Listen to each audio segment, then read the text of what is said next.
Okay, here we go. What's up, YouTube? Haven here with another video that might get me ratioed.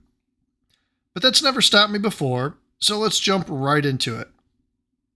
War Thunder top tier is not currently fun, and it's a problem I don't think they can fix, at least not without some changes. In order to know why it's not fun, we first have to establish about what makes War Thunder fun in the first place. To do that, we need to look at early and mid-tier gameplay, which is generally agreed upon to be, quote, fun. Generally, War Thunder is a successful game by nearly all accounts. It's been running for 10 plus years. There have been countless updates, thousands of vehicles, good graphics, 100,000 concurrent players at any given, well, at least within the last 6 months. And today we're going to be looking at a little bit of why the air modes in particular in War Thunder are successful in the low and mid tiers. Mouse control is a big factor, which is huge for accessibility. I've already ranted about this in my other video. Crossplay is a big factor. Computer, PlayStation, Xbox players all in the same lobby and competing is a huge draw for those of us that like online competitive games. Then you have the realistic flight models that enables various playstyles with historic and real-life vehicles. For example, speed and 50 cals of the P-51, bomber interception with the Focke-Wulf 190, turning and burning in a Spitfire or Zero, MiG-19s versus Sabres, F-4 Phantoms versus MiG-21s, lots of variety and playstyles in a historical context across multiple hundreds, literally hundreds of vehicles.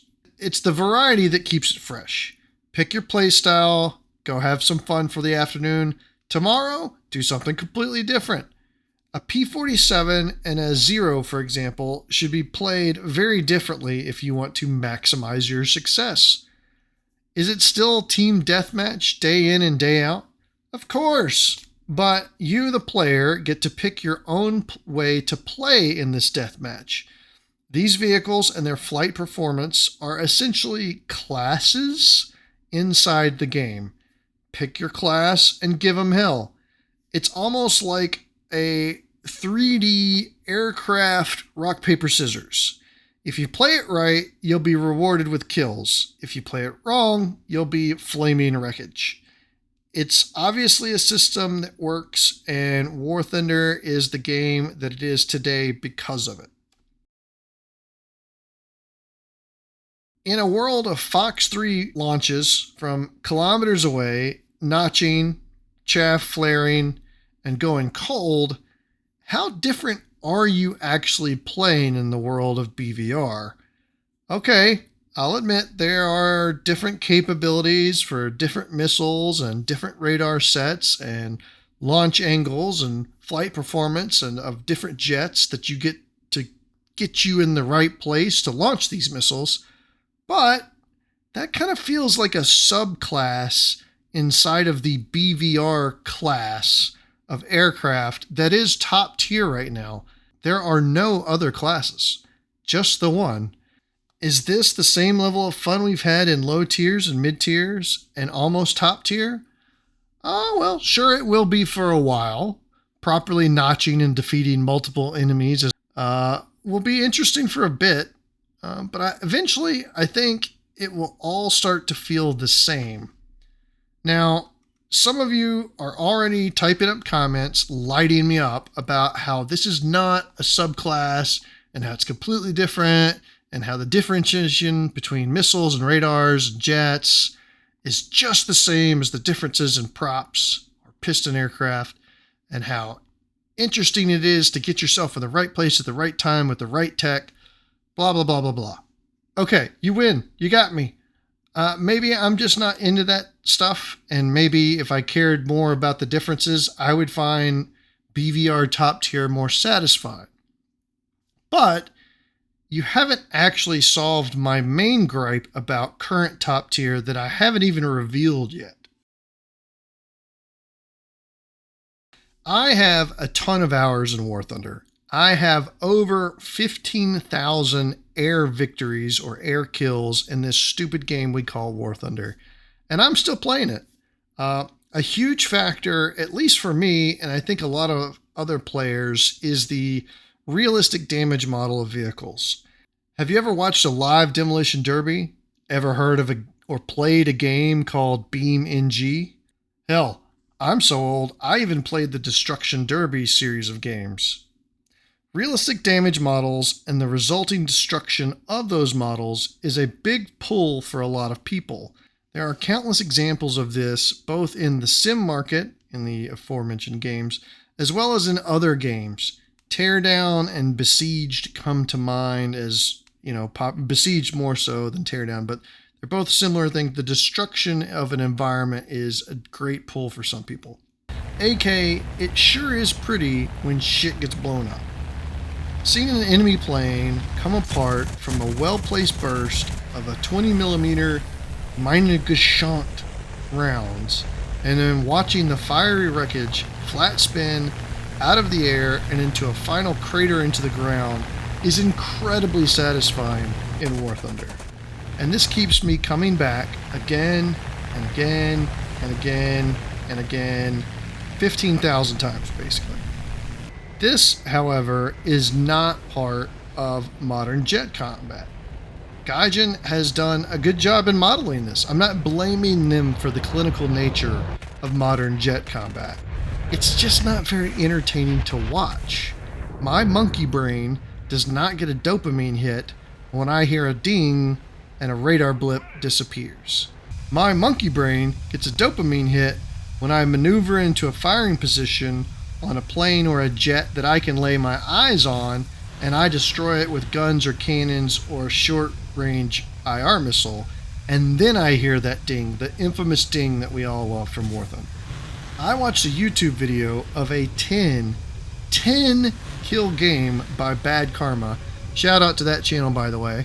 And I just didn't think it was that exciting. It's not Bad Karma's fault. He played the game fantastically, but even he admitted it just made him sad in the comments. Even IR missile combat is different. It still happens within, say, 5 kilometers or so most of the time.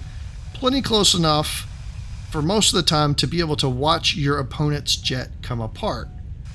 Active radar homing missiles, by their very design, intentionally decreases the dependence on the human in aerial combat. It is now gear set versus gear set, and you don't even get to watch a cool explosion and watch a jet come apart. It is literally beyond visual range combat, BVR. This will, in my opinion, be a unique challenge to BVR combat. In a few weeks, as Fox 3 combat is no longer the new, shiny, and fresh thing, what happens next? It will probably hold the interest of the more serious modern aviation enthusiasts, but I think the appeal of BVR will quickly lose its shine for a large part of the players, and hopefully the disappointment of reaching top tier and then finding it's not exactly what they thought it was isn't so great that they drop out completely.